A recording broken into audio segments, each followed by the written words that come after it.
अफगानिस्तान में फंसे भारतीयों में 3 कश्मीरी नागरिक भी शामिल। उपराज्यपाल मनोज सिन्हा ने सुरक्षित वापसी का दिया भरोसा।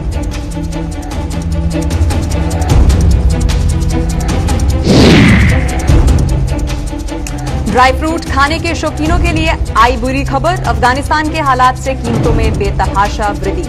अर्श से फर्श पर पहुंच चुका है व्यापारियों का व्यापार।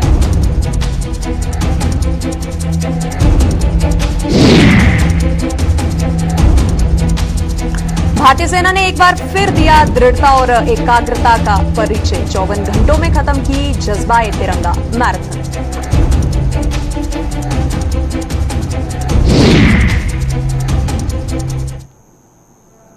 नमस्कार, बुलेटिन में आप सभी का स्वागत है। मैं हूं आपके साथ प्रियंका चौधरी। चलिए शुरुआत करते हैं पहली खबर से। अफगानिस्तान पर तालिबान के काबिज होने के बाद से उपजे हालात पर उपराज्यपाल मनोज सिन्हा ने भी चिंता जताई है। अफगानिस्तान में फंसे सैकड़ों भारतीयों में 3 कश्मीरी भी शामिल हैं, जिनकी सुरक्षित वापसी के लिए उपराज्यपाल अपनी तरफ से जी तोड़ प्रयास कर रहे हैं। अफगानिस्तान में फंसे कश्मीरियों में 2 प्रोफेसर हैं और काबुल स्थित बख्तियार यूनिवर्सिटी में कार्यरत हैं। उनकी सुरक्षा को लेकर चिंतित परिजनों को सांत्वना देते हुए उपराज्यपाल मनोज सिन्हा ने उन्हें विश्वास दिलाया है कि प्रोफेसर आसिफ और प्रोफेसर आदिल रसूल पूरी तरह सुरक्षित हैं और जल्द ही अपने परिवार के साथ यहां होंगे। अपने आधिकारिक ट्विटर हैंडल से इस बात की जानकारी देते हुए उपराज्यपाल मनोज सिन्हा ने बताया है कि उन्होंने इस बाबत विदेश राज्य मंत्री वी मुरलीधरन से भी बातचीत की है। उन्होंने ये भी बताया है कि कश्मीर के ये दोनों प्रोफेसर बख्तियार यूनिवर्सिटी काबुल में पढ़ाते हैं। विदेश राज्य मंत्री ने कहा है कि भारत सरकार अपने हर एक नागरिक को सुरक्षित वापस लाने के लिए वचनबद्ध है। अफगानिस्तान में फंसे प्रत्येक भारतीय को वापस लाने के लिए कदम उठाए जा रहे हैं।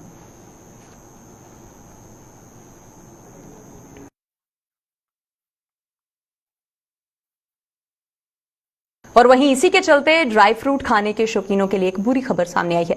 अगर आपको भी अपना ये शौक पूरा करना है तो इसके लिए जेब कुछ ज्यादा ही ढीली करनी पड़ेगी। मौसम की मार और अफगानिस्तान में उपजे हालात के कारण ड्राई फ्रूट की कीमतों में बेतहाशा वृद्धि हो चुकी है। कंधार और काबुल में ड्राई फ्रूट की क्वालिटी का कोई मुकाबला नहीं है और व्यापारियों की माने तो अब पिछले 15 से 20 दिनों से अफगानिस्तान से निर्यात पर ब्रेक लगने से उन्हें भी नुकसान उठाना पड़ रहा है, जिसका सीधा असर अब ग्राहकों की जेब पर पड़ेगा। कोरोना काल में वैसे ही ड्राई फ्रूट का व्यापार अर्श से फर्श पर पहुंच गया है और अब रही से ही कसर अफगानिस्तान के हालात ने पूरी करके रख दी है। उनके कारण हमारे को 2 साल से हमारे को कोरोना से बहुत ज़्यादा, जिसका नुकसान आप करोड़ों से गिन सकते हो। अब जो नए हालात बन रहे हैं वो अफगानिस्तान से आ रहे हैं कि उधर पूरा तालिबान का कब्जा हो गया है और उसमें उन्होंने काबुल, कंधार, जो हमारा मेन आइटम जो हमारी ड्राई फ्रूट की हैं, 5-6 आइटम हमारी, जो जैसे पिस्ता हो गया, अंजीर हो गई, कुर्बानी हो गई, मनक्का हो गया, ये हमारी सारी आइटम जो है अफगानिस्तान से हम मंगवाते हैं। अब जो नया ट्रेंड जो 15-20 दिन से बिल्कुल कोई माल नहीं आ रहा, वो इसके कारण काफ़ी रेट भी राइज कर गए हैं और इस रेट राइज होने से हमारे जो व्यापार को बहुत ज़्यादा नुकसान है। आज ये नुकसान करोड़ों रुपए ये अरबों तक भी जा सकता है। जो लेटेस्ट आउटपुट है, जो इसका आइटम है जो अफगानिस्तान की, ये सारी आइटम हमारी लोकल तो बिकती हैं, हमारा टूरिस्ट भी उसके साथ है। अगर ये हालत रहे तो हमारा व्यापार बिल्कुल जीरो हो जाएगा। आइटम जो कंधार और काबुल की है ये यहीं से आएगी और कहीं से नहीं आएगी। जैसे किशमिश हमारी नासिक से आती है, सांगली से आती है, लेकिन जो इसकी क्वालिटी है वो और कहीं का कोई ऑप्शन नहीं। वहीं पर भारतीय सेना ने एक बार फिर से दृढ़ता, एकाग्रता और एकता का परिचय दिया है। सेना द्वारा स्वतंत्रता दिवस पर शुरू की गई जज्बा-ए-तिरंगा रिले मैराथन का 54 घंटों के भीतर समापन किया गया है और आज अंतिम दिन सरहद, वंदे मातरम और भारत माता की जय के नारों से गूंज उठी है। जज्बा-ए-तिरंगा रिले मैराथन 15 अगस्त से नौशहरा से शुरू की गई थी और पुंछ के सीमावर्ती इलाके साब्जिया में इसका समापन होना था। आज ये हमने जज्बा-ए-तिरंगा यात्रा, जो एक 425 किलोमीटर की मैराथन रिले दौड़ है, पूरी करी है। इसको 15 अगस्त 2021 को हमने नौशेरा के इलाके से शुरू करा था और पुंछ के सौजिया मंडी इलाके तक हम 24 घंटे दौड़ते रहे। इसके अंदर चूंकि ये रिले थी तो एक जो टोली थी, आगे दूसरी टोली को राष्ट्रीय झंडा को समर्पित करते हुए इसको आगे लेके गए और आज हमने तकरीबन 54 घंटे के अंदर इसका यहाँ पर समापन करा है। ये एक हमारी दृढ़ता, एकाग्रता, एकता का प्रतीक है। So it is basically a resolve to define and show our integrity, unity, that we are one nation and we will take this nation to greater heights. धन्यवाद, जय हिंद। वहीं पिछले करीब 7 सालों से चर्चा में रह रहे जोड़ियां पलनावाला मार्ग में उसे पक्का करने का कामकाज आज आखिरकार शुरू हो ही गया है। इसके लिए लोगों द्वारा किया गया आंदोलन भी रंग लाया है और अब बीआरओ ने इस मार्ग को पक्का करने का काम शुरू करवा दिया है। सुरक्षा के लिहाज से ये मार्ग काफी अहम माना जाता है क्योंकि इस पर सुरक्षा बलों की मूवमेंट भी एक आम बात है। इस मार्ग पर गाड़ियां चलाना तो क्या, लोगों का पैदल चलना भी मुहाल हो रहा था और आज उन्हें मुंह मांगी मुराद मिल ही गई। खासतौर पर वाहन चालकों ने राहत की सांस ली है जिनकी गाड़ियां इस मार्ग पर चल चलकर खटारा हो गई थी।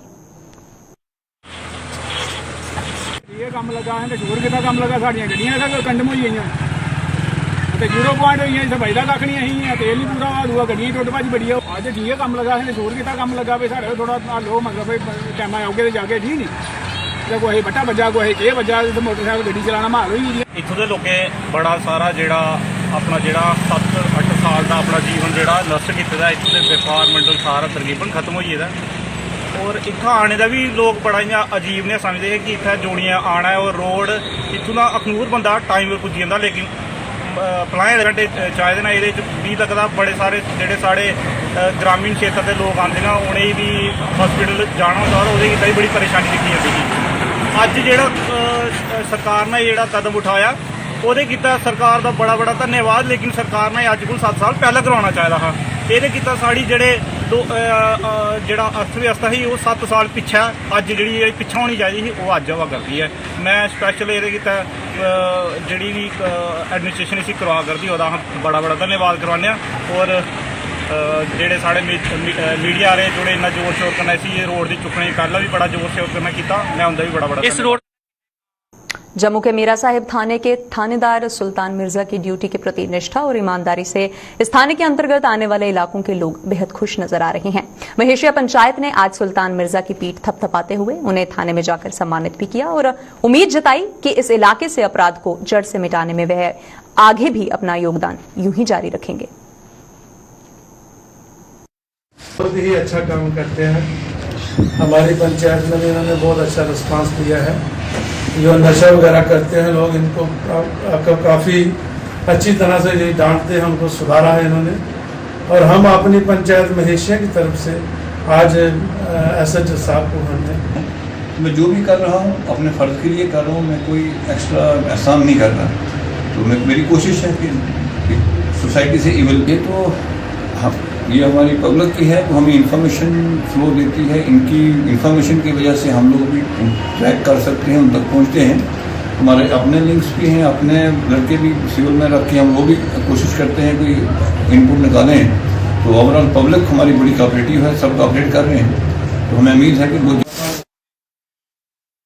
और वहीं पर डोडा शहर की खूबसूरती में 4 चांद लगाने के बजाय मखमल में टाटका पैबंद साबित हो रहे फव्वारों के सौंदर्यकरण का काम आखिरकार शुरू हो ही गया है। लोगों ने इसका श्रेय गुलिस्तान न्यूज को दिया है जिसने इस फव्वारे की बद से बदतर हो चुकी हालत को जोर शोर से उठाया और अब आखिरकार प्रशासन भी गहरी नींद से जागा है जिसके चलते अब ये अपने पुराने स्वरूप में लौटने वाला है। लोगों ने बताया है कि वो कई बार प्रशासन से इस फव्वारे की हालत सुधारने की गुहार लगा चुके थे लेकिन उन्हें निराशा ही हाथ लगी। गुलिस्तान न्यूज के इसके प्रति प्रशासन की बेरुखी को जोर शोर से उठाया और ये साबित कर दिया कि लोकतंत्र का चौथा स्तंभ जब अपनी पर आता है तो सच्चाई सामने आ ही जाती है। को भी जिनकी वजह से आपकी खबर चलाई उसकी वजह से इनको थोड़ा सा रेस्टोर करना पड़ा। ये हमारे भी काफ़ी देर से डिमांड थी कि फव्वारे को रेस्टोर किया जाए, 2-3 साल से डिफेंस था। लेकिन मुबारकबाद देते हैं आपको भी, आपके चैनल को, डीसी साहब को, म्यूनसिपलिटी को कि जिन्होंने रेस्टोर किया। शहर में थोड़ा सा एक ही फाउंटेन है, ये भी बैठा हुआ था, इसमें कचरा वचरा डालता, अब मेंटेन है। इसके लिए और भी ज़रूरत है इसको बेंच लगाने की, काफ़ी उस ब्यूटी को ऐड करने की। डोडा एक शहर छोटा सा शटडाउन है, 2-3 किलोमीटर रेडियस में है। हमने काफ़ी बार एडमिनिस्ट्रेशन को बोला, डिस साहब को भी बोला, छोटी छोटी चीज़ों से ब्यूटिफिकेशन बढ़ सकती है शहर की, मतलब मेंटेन रखा जाए इनको, नालियों को, बाकी चीज़ों को, जिससे ब्यूटी डोडा की मेंटेन रहेगी। दिन बर दिन बढ़ रही महंगाई के विरोध में सरकार को खरी खोटी सुनाते हुए पीडीपी की कठुआ इकाई ने भी आज रोष रैली निकाली और जिला सचिवालय के बाहर प्रदर्शन करके अपना गुबार निकाला है। प्रदर्शन में शामिल महिलाएं ने क्या कुछ कहा है, आइए देखते हैं। आगे कुआं पीछे खाई, हाय महंगाई, हाय महंगाई, आगे कुआं पीछे खाई। पूरा टाइम नहीं था, सानू चौल नहीं होंगे, दुकानदार 30-35 रुपए लेके किलो लेके खाने, 4-5 चीज में एक मजदूर बंदा है कि नगर च नहीं खिलाने हैं। रिश्तेदार ने घुमना, बीमारियां ने घुमना दे 30-35 रुपए किलो चौल, 30 रुपए किलो आटा, ते सब्जियां इन्नियां महंगे कुछ खानी गरीबे बंदा है, मजदूर बना है। पुत्रा कोरोना चला, ने को दिहाड़ी धप्पा लगा, ने को कुछ नहीं, तो सो उल्टा और ज्यादा महंगाई करी थी, तो गरीब बंदा बेचारे कियां जी सकते हैं। जेह्ड़े साढ़े महल्ला बंदे जेह्ड़े बिच बने ओह् बी नहीं कुछ करी सकदे। साढ़ा मसला हल चलो कोई इंसान अपने महल्ले च कोई डिपू आटा, कोई कुछ फ्री कुछ, ओह् जेह्ड़ा फ्री दा राशन आंदा म्हीने आंदा, ओह् बी 3-4 महीने दिंदे। कोई 30 किलो कनक, 5 बंदे दी 30 किलो कनक, इ'यां 5-5 किलो पिच्छों आई दी, ओह् बी बिच 2-3 किलो खाई लै दा। ते जेह्ड़े चौल ने ओह् दिंदा 2 सानू 2 किलो एक जी बसे एक बंदे दे किलो है, तो 2 महीने दिंदा 10 किलो चौल, 5 जी। तो भी चौल ने इ'यां कुदै बट्टे होंदे एड्डे दरिया च लैंदे दे उ'नें। और वहीं पर शिवसेना बाला साहेब ठाकरे की जम्मू कश्मीर इकाई ने रूठे हुए नेताओं व कार्यकर्ताओं की घर वापसी हो गई है। शिवसेना रूठे हुए अपनों को मनाकर घर वापस लाने में सफल हो गई है और इनमें से कई लोगों को संगठन में अहम जिम्मेदारियां भी सौंपी गई हैं। शिवसेना के प्रदेश अध्यक्ष मनीष साहनी की अगुवाई में आज आयोजित एक कार्यक्रम में इन लोगों को इनकी जिम्मेदारियां सौंपी गई।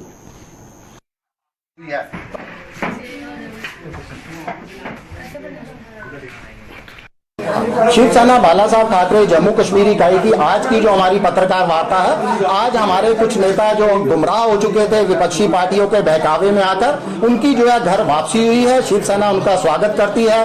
पार्टी हाई कमांड के निर्देशानुसार हम इनको जो है वापिस इनके पदों पर बहाल कर रहे हैं। घर वापसी करने वाले नेताओं में सबसे प्रमुख है राय सिंह और उनकी टीम। राय सिंह को जो है वापिस यहाँ पर जो है राज्य सचिव के पद पर नियुक्त किया जाता है। इसके साथ ही इनको जम्मू प्रांत की जो है कामगर विंग का जो है कमांड दी जाती है। इनके साथ संजीव सूदन थे, जिनको कामगर सेना के अंदर वाइस प्रेसिडेंट पद पर नियुक्त किया जाता है। इनके साथ भी और भी कई नेता हैं जिनकी घर वापसी हुई है, हम उनका स्वागत करते हैं। और वहीं पर जम्मू के जीएमसी अस्पताल परिसर में खड़ी कंडम हो चुकी एम्बुलेंसों को ठिकाने लगाने के तौर तरीकों पर विचार विमर्श किया जा रहा है। इस संबंध में जीएमसी का प्रशासन जम्मू यूनिवर्सिटी के विशेषज्ञों आदि की सलाह भी ले रहा है, ताकि नियम कानूनों के मुताबिक कबाड़ हो चुकी इन एम्बुलेंसों को इस परिसर से हटाकर यहां की साफ सफाई सुनिश्चित की जा सके। कोई इलिजिबल रिकॉर्ड्स हैं, कहीं कोई डिस्ट्रॉयड चीज़ें हैं, कोई पेशेंट्स के रिकॉर्ड्स हैं, तो एज़ पर गाइडलाइंस जैसे हमें निर्देश मिलेंगे और वैसे ये ग्रेजुअली इंस्टीट्यूशन की जो काफ़ी जगह घेरी हुई है इन बिल्कुल जो ये डिस्पोजेबल टू ये डिस्पोज हो जानी चाहिए, डिस्पोजल हो जाना चाहिए इनका अंडर रूल्स, वो सारा एक तरीकाकार बना लिया गया है। मल्टीपल मीटिंग्स हुई हैं, सुपरिंटेंडेंट्स भी अपनी अपनी असेसमेंट्स कर रहे हैं, लिस्ट्स बना रहे हैं और उसकी वो जो हम इवैल्यूएशन कराएंगे और जो ठीक तरीका है उसमें ये हमारी सफाई भी हो जाएगी और ये इंस्टीट्यूशन उस तरीके से भी हर तरीके से साफ़ सफाई को लेकर, डिसिप्लिन को लेकर, पेशेंट केयर को लेकर एक इंस्टीट्यूशन ऑफ एक्सेलेंस जैसे की तरफ स्ट्राइव कर रहा है ये, तो ये सारी कोशिशें साथ के साथ चल रही हैं। और वहीं पर राजौरी के चकली में बीती 10 से 11 अगस्त की मध्यरात्रि को हुए हत्याकांड का पुलिस ने खुलासा कर दिया है। पुलिस ने इस मामले में मृतक युवक की बहन और 2 अन्य अभियुक्तों को गिरफ्तार किया है। पूरी जानकारी के मुताबिक गिरफ्तार किए गए एक अभियुक्त का मृतक युवक की बहन के साथ अफेयर चल रहा था और इन दोनों के अवैध संबंधों का पता आरोपी बहन के भाई को पता चला, तो उसकी बहन ने अपने प्रेमी और एक अन्य अभियुक्त के साथ मिलकर घटना को अंजाम दिया। घटना के खुलासे के बाद से ही पुलिस ने एक स्पेशल इन्वेस्टिगेशन टीम का गठन भी किया था और टीम ने पूरी जांच में पाया है कि प्रेम मामले में हत्या को अंजाम दिया गया है। फिलहाल पुलिस मामले की जांच कर रही है कि इसमें कोई और तो शामिल नहीं है। 11/2021 को एक इतला मौसूल हुई थी पुलिस स्टेशन राजौरी को कि चकली के इलाके में एक शख्स जिसका नाम अंकित बख्शी सन ऑफ बच्चन लाल, उसकी कुछ अननोन लोगों ने intervening night of 10th and 11th अगस्त को घर में घुस के उस पर अटैक किया और उसकी हत्या कर दी। इसके बेसिस पे एक एफआईआर नंबर 538 ऑफ 2021 रजिस्टर हुआ पुलिस स्टेशन रजौरी में। इस केस की इन्वेस्टिगेशन के लिए डीपीओ रजौरी ने एक स्पेशल इन्वेस्टिगेशन टीम बनाई, headed by DSP headquarter under the close supervision of additional SP headquarter Rajouri. Ultimately 3 main suspect identify हुए हैं इस केस में। सस्पेक्ट अक्यूज नंबर 1 उसमें प्रिया बख्शी, डॉटर ऑफ बच्चन लाल, आरू चकली। Accused number 2 Rajan Sharma, resident of चिंगस। Accused number 3 resident of Sangpur, जिसका नाम अभी विदहेल्ड है जब तक उसकी एज वेरीफाई ना हो जाए, because there is a chance that he may be a juvenile. If it turns out he is not, we will disclose the name in public. Investigation के दौरान ये पता चला कि अक्यूज नंबर 1 प्रिया बख्शी और अक्यूज नंबर 2 राजन शर्मा ये एक रिलेशनशिप में थे पिछले तकरीबन 1 साल से। इस रिलेशनशिप के चलते हुए जो डिजीज्ड है, जो कि भाई थे अक्यूज नंबर 1 का, उसको सीरियस ऑब्जेक्शंस थे एंड उसने कई बार इस मुद्दे को लेके काफी ऑपोजिशन दिखाई एंड समटाइम्स इवन फोर्सफुली। इसके चलते हुए अक्यूज ने आपस में एक क्रिमिनल कॉन्स्पिरेसी हैच की टू एलिमिनेट द डिजीज्ड। इसमें अक्यूज नंबर 3 का भी साथ रहा अक्यूज नंबर 2 को। इस केस में फर्दर अरेस्ट भी हो सकते हैं, इसकी फर्दर इन्वेस्टिगेशन अभी जारी है। और वहीं पर सिंचाई विभाग ने जम्मू में कैनाल हेड पर रणबीर नहर के कुछ हिस्सों की फेंसिंग का काम शुरू करवा दिया है। इस काम का मकसद जहां रणबीर नहर को प्रदूषण से बचाना है, वहीं पर कई नाबालिग बच्चे भी अपनी मनमानी से बाज नहीं आते हैं और इससे उनकी कीमती जिंदगियां बचाने में भी मदद मिलेगी। दरअसल कई लोग रणबीर नहर में घरों से निकलने वाला कूड़ा करकट फेंकने से भी बाज नहीं आते हैं, जिससे इस नहर के साथ साथ सूर्यपुत्री तवी भी प्रदूषित हो रही है। और तो और यहां आए दिन कई बच्चे ऊंचाई से छलांगे लगाने या फिर एक दूसरे के साथ शरारत करने भी आ जाते हैं, जिसका नोटिस लेते हुए सिंचाई विभाग ने यहां फेंसिंग करवाने का फैसला लिया था। उसका मुख्य कारण यहाँ पे लोगों का पॉलीथीन फेंकना, लोगों का गंद फेंकना, और आए दिन यहाँ पे कोई ना कोई हादसा होता है। छोटे बच्चे यहाँ पे नहाते हैं पर उनको तैरना नहीं आता है, पर कहीं ना कहीं वो बच्चे चाहे स्लिप हो जाएं, जब बच्चे शरारत करते हैं एक दूसरे को धक्का देते हैं, उससे उनकी जान को नुकसान होता है। तो मैं बड़ा ही तहे दिल से शुक्रिया अदा करना चाहूँगा ये अपना इरिगेशन डिपार्टमेंट का, जिन्होंने ये इनिशिएटिव लेते हुए इसको 4 दीवारी करवाई है और ये फेंसिंग की है। उसके लिए मैं इनका धन्यवाद करना चाहता हूँ, क्योंकि यहाँ पे आप देखते हैं कि ठीक है, हमारी आस्था है कि पूजा का जो सामान है वो चलते पानी में वितरण करना होता है, पर उसके कहीं ना कहीं हमारी जो यहाँ पे कैनाल रिवर है और तवी रिवर है वो प्रदूषण होती थी, उसको साफ रखने के लिए यहाँ पे इन्होंने जो फेंसिंग का काम किया है, जिससे लोग गंद ना डालें। हम इरिगेशन डिपार्टमेंट के बहुत बहुत धन्यवादी हैं, क्योंकि इधर नहर पर गर्मियों के दिनों खासकर छोटे छोटे बच्चे जो हैं वो नहाने के लिए आते हैं और वो एक दूसरे के ऊपर कूद जाते हैं, कई बार हादसा हो जाता है। और इन्होंने थोड़ी जगह पे गेट भी रखे हुए हैं, लोगों को नहाने के लिए भी थोड़ी जगह रखी है। और खास करके जिन दिनों नवरात्रे होते हैं, शांख पूजन करना होता है, उसका विसर्जन जब करते हैं उसके लिए उन्होंने छोटे छोटे रास्ते भी रखे हुए हैं। तो अब ये काम जो चल रहा है बहुत तेजी से चल रहा है। हमारे जेई इधर लगे हुए हैं, संजय जी, हमने उनसे बात की है, बहुत तेजी से काम चल रहा है, अच्छा काम चल रहा है।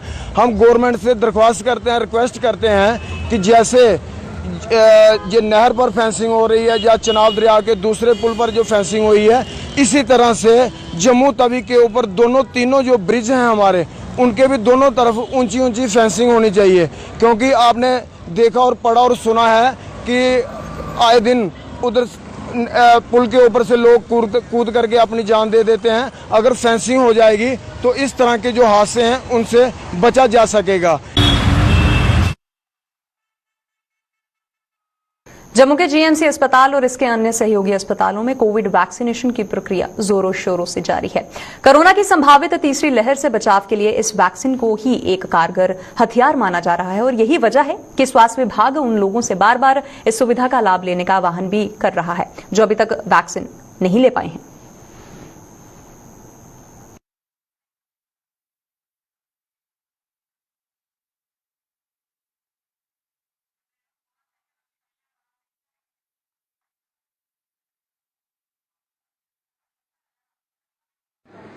सभी को ये इन्फॉर्म करना चाहता हूँ कि गवर्नमेंट मेडिकल कॉलेज और एसोसिएटेड हॉस्पिटल्स में वैक्सीनेशन जो है एज़ पर शेड्यूल चल रही है। मेडिकल कॉलेज बख्शीनगर वाले हॉस्पिटल में कोवैक्सीन की first and second dose on spot registration या कोविन रजिस्ट्रेशन के ऊपर रजिस्टर करवाने के बाद वो चल रही है, सभी दिनों में चल रही है एक्सेप्टिंग संडेज और हॉलीडेज। और कोविशील्ड का जो फर्स्ट एंड सेकेंड डोज है वो साइकेट्रिक हॉस्पिटल, सुपर स्पेशलिटी वाले हॉस्पिटल और एसएमजीएस में जो है वो चल रही है। तो सभी लोगों को जो है अपनी वैक्सीनेशन जो है वो जल्द अज जल्द जो है वो लगवा लेनी चाहिए। बिकॉज वैक्सीनेशन का ये देखा गया है कि जो वैक्सीनेटेड पेशेंट्स हमारे पास आते हैं उनमें डिजीज़ का जो सिवियरिटी है वो कम है और उनके रिजल्ट्स जो हैं बाकी पेशेंट्स के मुकाबले जो है वो काफ़ी अच्छे होते हैं। तो हम सबको कोशिश करनी चाहिए कि जितनी जल्दी हो सके वो वैक्सीनेशन लगवा लेना चाहिए। वहीं पर आरएसपुरा के जिंदड़ मेलू में ट्रांसफार्मर में तारबंदी न होने के कारण कोई बड़ा हादसा हो सकता है। स्थानीय लोगों के मुताबिक कई बार संबंधित विभाग के अधिकारियों को अवगत भी करवाया गया है, लेकिन उनकी अब तक कोई भी सुनवाई नहीं हुई है। साथ ही ये भी कहा गया है कि अगर यहां पर कोई भी बड़ा हादसा होता है तो इसका जिम्मेदार कौन होगा। और बिजली की समस्या का भी उन्हें काफी परेशानी जो है वो उठानी पड़ रही है और इन लोगों ने ट्रांसफार्मर के चारों ओर तारबंदी करवाने की भी मांग की है। पिंड जिंदड़ मेलों जी इसे साढ़े मोड़ के कोई ट्रांसफार्म है, ये मतलब सानू इसकी बड़ी तकलीफ है। आज जो भी आंदा जाता इधर कोई भी गड्डी वाला बच सकता है और ये बड़े बारी महकमे वाले भी आख्या इधर एस्टीमेट भी बनिया है पर कोई इधर किसी ने मालिक कोई तवज्जो नहीं दी है। और साढ़े मालिक इतने कई बार अं दफ्तर भी गए हैं कोई साड़ी सुनाई नहीं होंगी तो कहते ने भी चलो आपे कर दें जी तो कोई नहीं आता जी। ਅਸੀਂ ਕਹਿੰਦੇ ਆ ਵੀ ਠੀਕ ਹੋਣਾ ਚਾਹੀਦਾ, ਮੋੜ ਦੇ ਉੱਪਰ ਹੈ, ਮੋੜ ਦੇ ਕਿਤੇ ਕਦੇ ਵੀ ਹਾਦਸਾ ਹੋ ਸਕਦਾ, ਐਕਸੀਡੈਂਟ ਹੋ ਸਕਦਾ ਹੈ, ਫਿਰ ਮਾਲਕ ਦੁਬਾਰਾ ਉਹਦਾ ਜ਼ਿੰਮੇਦਾਰ ਕੌਣ ਹੋਏਗਾ? ਫਿਰ ਉਹ ਮਹਿਕਮੇ ਵਾਲੇ ਜ਼ਿੰਮੇਦਾਰ ਹੋਣਗੇ। जंगला भी कोई नहीं लाए था ते अजे तक 70 बारी इन्हें महकमे वाले तलाती है, अजे तक कोई बढ़िया नहीं। जिन्हें जो एक्सीडेंट 2 बारी एक्सीडेंट कोई जिम्मेदार बनता कोई नहीं, आमदा ने कोई नहीं आना चाहिए, इसी बनाना चाहिए खंबे पुटिए ट्रांसफार्मर लाओ उत्थे है। बुरी हालत है, बिजली है नहीं, बिजली की बड़ी प्रॉब्लम है। अगर बिजली ठीक होगा तो कितना देखो बिजली तो ट्रांसफार्मर भी रात बिजली आती ही नहीं, सिंगल बिजली चलती है। की हालत है, बुरी हालत है। पिंड की मिसाल है कि आना इतने कोई जंगला वगैरह लगाया, कोई जंगला कख नहीं इतने। अस आखना गौरमेंट दोबारा अपील करना है कि जल्दी जल्दी इसी ट्रांसफार्मर पुटिए तो उत्थे थड़े लाया जा, बड़ी मेहरबानी है। आम आदमी पार्टी की नीतियों से प्रभावित होकर बिश्नाह हलके से काफी संख्या में युवाओं ने पार्टी का दामन थामा है। जम्मू में भी आम आदमी पार्टी कार्यालय में कार्यक्रम का आयोजन किया गया था और इस मौके पर पार्टी नेता ने कहा है कि पार्टी के युवा नेता संसार सिंह के नेतृत्व में युवा पार्टी में शामिल हुए हैं और इनके पार्टी में शामिल होने से पार्टी को और भी ज्यादा मजबूती मिलेगी और वह इन सबका पार्टी में स्वागत भी करते हैं। आज आम आदमी पार्टी कार्यालय के अंदर बड़ी संख्या में युवाओं ने पार्टी का दामन थामा। ज्यादातर लोग बिश्नाह असेंबली हलका से थे, जो कि हमारे नव नियुक्त जो हमारे पदाधिकारी हैं युवा संगठन से संसार सिंह जी, उनकी एफर्ट से आज काफ़ी युवाओं ने आम आदमी पार्टी का दामन थामा। हम इन सभी पार्टी कार्यकर्ताओं को शुभकामनाएं देते हैं कि ये पार्टी को बूथ लेवल से लेके ऊपर की इकाइयों तक पार्टी के सभी कर्मठ कार्यकर्ताओं को जोड़ेंगे और पार्टी की जो विचारधारा है, पार्टी की जो आइडियोलॉजी है, वो गांव-गांव घर-घर तक पहुंचाएंगे। धन्यवाद। और वहीं पर जम्मू के वार्ड नंबर 8 में बुजुर्ग महिला ने सरकार से उनकी मदद करने की गुहार भी लगाई है। दरअसल ये बुजुर्ग महिला अपनी बेटी के साथ खस्ता हालत के मकान में रहती है। पिछले 40 साल से लोगों के घर में बर्तन मांझकर अपना गुजारा कर रही बुजुर्ग ने पाई इकट्ठा करके घर की दीवारें तो खड़ी कर दी थी, लेकिन अब छत डालने के लिए पैसे नहीं है। बुजुर्ग ने सरकार से अपील करते हुए उनकी भी मदद की जाए और प्रधानमंत्री आवास योजना के तहत घर पर छत डाल दी जानी चाहिए। ਹਾਂਜੀ ਮੇਰਾ ਨਾਮ ਹੈ ਕਿਰਨਵਾਲਾ ਸ਼ਰਮਾ ਤੇ ਮੈਂ ਕੱਲੀ ਆ ਬੇਟਾ ਤੇ ਇੱਕ ਮੇਰੀ ਕੁੜੀ ਆ ਕੰਨੇ ਕੁੜੀ ਦਾ ਕੰਮ ਲੱਗੇ ਰਹਾ ਪਹਿਲੇ ਤੇ ਹੁਣ ਨਾ ਉਹ ਸੀ ਵੀ 5-6 ਮਹੀਨੇ ਅਗੇ ਬੇਲੀ ਬੈਠੀ ਦੀ ਆ ਕੀ ਜੇ ਕਰੋਨਾ ਦੇ ਕਾਰਨ ਤੇ ਮੈਂ ਕੁੜੀ ਦਿੰਦੀ ਰਹੀ ਆ ਕੰਮ ਕਰੀਏ ਮਿਹਨਤ ਮਜ਼ਦੂਰੀ ਉੱਥੇ ਮੰਦਿਰ ਹੈ ਇਹ ਸ਼ੀਤਲਾ ਮੰਦਿਰ ਪਤਾ ਨਹੀਂ ਕਿਹੜਾ ਮੰਦਿਰ ਹੈ ਦਿੱਲੀ ਉੱਥੇ ਹਾਰ ਪਰੋਈਏ ਤੇ ਕਰਦੀ ਰਹੀ ਆ ਪਹਿਲੇ ਮੀਡੀਆ ਵੀ ਸੀ ਤੇ ਉਹ ਪੈਸੇ ਥੋੜੇ ਦਿੰਦਾ ਪੈਸੇ ਤੇ ਉਹ ਪੈਸਿਆਂ ਦੇ ਕਾਰਨ ਉਥੋਂ ਉਹਨੇ ਛੋੜੀ ਦਿੱਤਾ 1000 ਰੁਪਇਆ ਮੈਂ ਕੰਮ ਕਰਦੀ ਰਹੀ ਆ ਪਹਿਲੇ ਕਿਸੇ ਦੇ ਘਰ ਭਾਰੀ ਪੋਚਾ ਮਾਰਨਾ ਕਿਸੇ ਦਾ ਭਾਂਡੇ ਭੁੰਡੇ ਕਰਨਾ ਥੋੜਾ ਮਤਾ ਗੁਜ਼ਾਰਾ ਹੋ ਜਾਂਦਾ ਰਿਹਾ ਤੇ ਹੁਣ ਮੈਂ ਹਾਰਟ ਦੀ ਮਰੀਜ਼ ਆ ਬੇਟਾ ਜੀ ਮੇਰੇ ਕੋਲ ਪਰਚੀਆਂ ਪਈ ਦੀਆਂ ਹਾਰਟ ਦੀਆਂ ਤੇ ਇਹ ਬਹੁਤ ਬਿਮਾਰੀਆਂ ਨੂੰ ਵੀ ਲੱਗੀ ਦੀਆਂ ਤੇ ਮੈਂ ਸਾਹ ਨਹੀਂ ਨਿਕਲਦਾ ਮੇਰਾ ਤੇ ਇਹਦੇ ਪੈਸੇ ਦਵਾਈ ਵਾਸਤੇ ਵੀ ਪੈਸੇ ਚਾਹੀਦੇ ਨੇ ਤੇ ਇਹ ਜਿਹੜੀਆਂ ਦੀਵਾਰਾਂ ਤੁਸੀਂ ਦੇਖਿਆ ਦਿਓ ਤੇ ਇਹ ਜਿਹੜੀਆਂ ਤੇ ਕਿਸੇ ਨੇ ਇੱਟਾਂ ਦਿੱਤੀਆਂ ਕਿਸੇ ਨੇ ਰੇਤਾ ਦਿੱਤੀ ਕਿਸੇ ਨੇ ਸੀਮਿੰਟ ਦਾ ਥੋੜੀ ਮਾੜਾ ਪੋਚਾ ਜਾ ਮਾਰੇ ਦਾ ਤੇ ਜਿਹੜਾ ਚਾਦਰਾਂ ਦਿਖੀ ਲੋ ਤੁਸੀਂ ਇਹ ਉਥੋਂ ਇੱਕ ਚਾਦਰ ਡਿੱਗੀ ਆ ਤੇ ਉਹ ਲੋਕਾਂ ਚੁੱਕੀ ਲਈ ਤੇ ਪਾਣੀ ਆਂਦਾ ਤੇ ਇਹ ਦੇਖੋ ਮੇਰੀ ਪੋਜੀਸ਼ਨ ਇਹ ਲਿਫਾਫੇ ਬੰਨੀ ਬੁੰਨੀਆਂ ਰੱਖਣੀਆਂ ਮੈਂ ਜਿਸਲੇ ਪਾਣੀ ਆਂਦਾ ਤੇ ਰੋਟੀ ਬਣਾਉਣੇ ਦੀ ਜਗ੍ਹਾ ਨਹੀਂ ਹੁੰਦੀ ਕਈ ਵਾਰੀ ਮੈਂ ਲੂਣ ਕਨੇ ਖਾਈਏ ਗੁਜ਼ਾਰਾ ਤੇ ਲੇਟੀ ਜਾਂਦੀ ਆ ਤੇ ਕਾਵਾ ਬਣਾਈਏ ਪੀ ਲੈਣੀ ਆ ਮੇਰੇ ਕੋਲ ਪੈਸੇ ਨਹੀਂ ਹੁੰਦੇ ਬੇਟਾ ਜੀ ਮੈਂ ਨਹੀਂ ਬੋਲਿਆ ਦੀ ਤੁਸੀਂ ਮਹੱਲੇ 'ਚ ਮੇਰੀ ਪੋਜੀਸ਼ਨ ਸੁਣੀ ਲਓ अगर मैं झूठ आंदे बुलेटिन में फिलहाल नहीं और आप बने रहिए हमारे साथ। नमस्कार।